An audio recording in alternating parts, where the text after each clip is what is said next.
Bonjour, bienvenue dans Uppercut by Pastor G. En commémoration de l'an 1 de Uppercut by Pastor G le 16 avril, nous avons promis démarrer une série très intéressante. Nous y voilà. Il s'agit de la guérison des blessures internes et les blessures du cœur, les blessures émotionnelles. Nous allons nous baser sur un texte biblique unique que nous développerons vers la fin de la série dans Jérémie le chapitre 8, le verset 22. N'y a-t-il point de baume en Galade? N'y a-t-il point de médecin? Pourquoi la guérison de la fille de mon peuple ne s'opère-t-elle pas? Et nous expliquerons bien sûr ce qu'est le baume de Galade et qui sont les médecins. Voici l'exhortation du jour. Aujourd'hui, nous faisons un break et je fais une interview, la première partie d'une interview que m'accorde mon ami, mon collègue et très intime partenaire de combat et d'œuvre, Dr Moïse Dossa.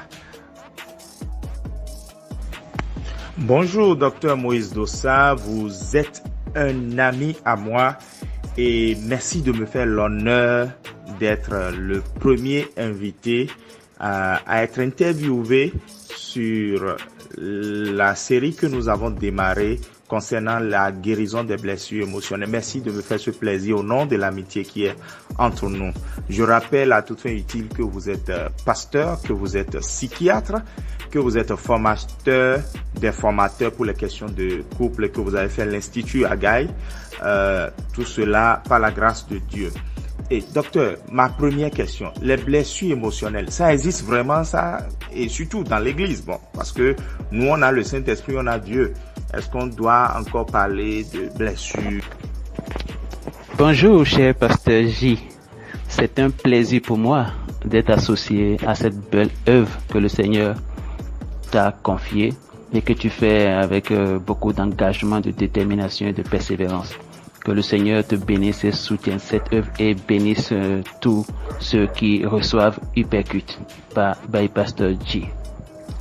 Les blessures émotionnelles, est-ce que ça existe vraiment et surtout dans l'église alors que nous avons le Saint-Esprit? Je répondrai que oui, les blessures émotionnelles existent. Oui, elles existent dans l'église malgré la présence du Saint-Esprit. Ma réflexion pour justifier cela serait de noter que nous ne naissons pas tous dans l'église, certains sont nés à l'église, mais même ceux qui seraient nés dans la meilleure des églises ne sont pas nés avec le Saint-Esprit. Nous naissons et grandissons dans des cercles familiaux, relationnels ou communautaires imparfaits qui peuvent nous exposer à des blessures émotionnelles. Nous sommes sous un autre an, nous sommes corps, âme et esprit. Nous ne sommes pas que des êtres spirituels. Nous sommes aussi des êtres psychiques et une bonne santé spirituelle n'implique pas systématiquement une bonne santé psychique ou physique et vice-versa. Il faut donc travailler à chaque niveau. Et enfin, je pourrais aussi noter que une chose est d'être un chrétien authentique, rempli du Saint-Esprit et d'avoir une blessure émotionnelle. Autre chose est de guérir de ces blessures émotionnel avec l'aide de la... Donc, alors dites-nous, c'est quoi concrètement les blessures émotionnelles? Une définition de spécialiste, c'est bon, mais une définition aussi accessible à tous ceux qui suivent ce podcast et qui ont apprécié le début de cette série, ça nous aiderait aussi. C'est quoi les blessures émotionnelles? Oui.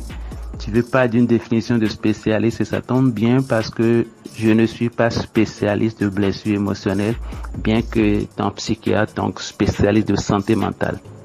Mais voici ce que je pourrais dire.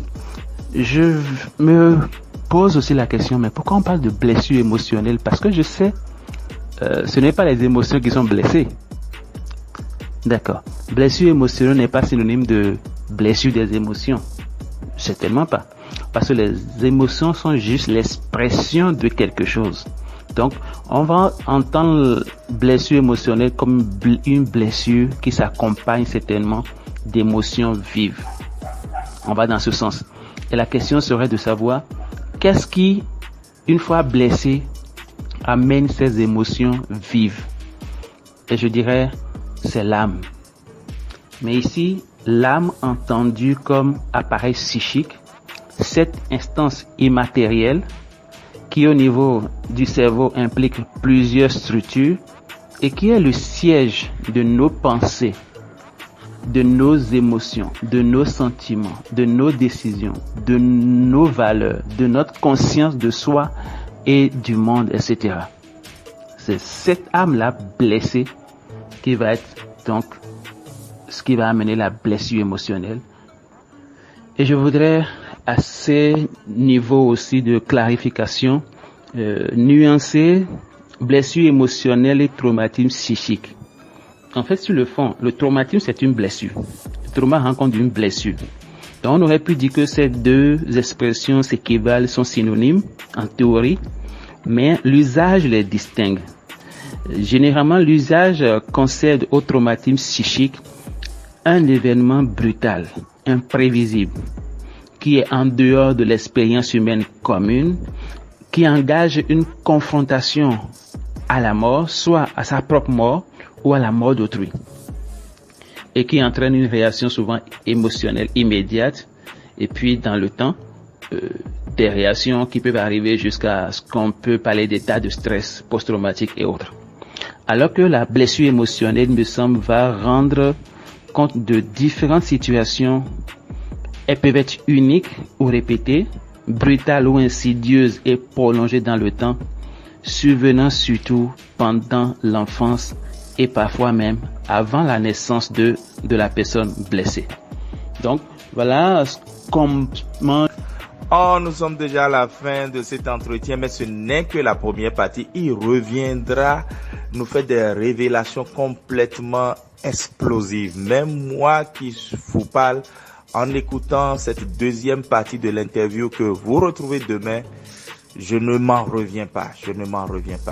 Que le Seigneur bénisse son serviteur, ce membre du corps de Christ qui est capacité avec des dons particuliers pour la bénédiction du corps entier. Merci donc. Ne l'oubliez pas, 16 avril, Uppercut by Pastor G à 1 an, nous allons pouvoir prier et rendre grâce à Dieu. Nous allons aussi pouvoir faire un live ce jour-là pour pouvoir être reconnaissant au Seigneur. Sans oublier que cette série que nous sommes en train de démarrer va paraître bientôt aux éditions Livraison sous la forme d'un livret contenant 2 richesses exceptionnelles pour la jeune fille.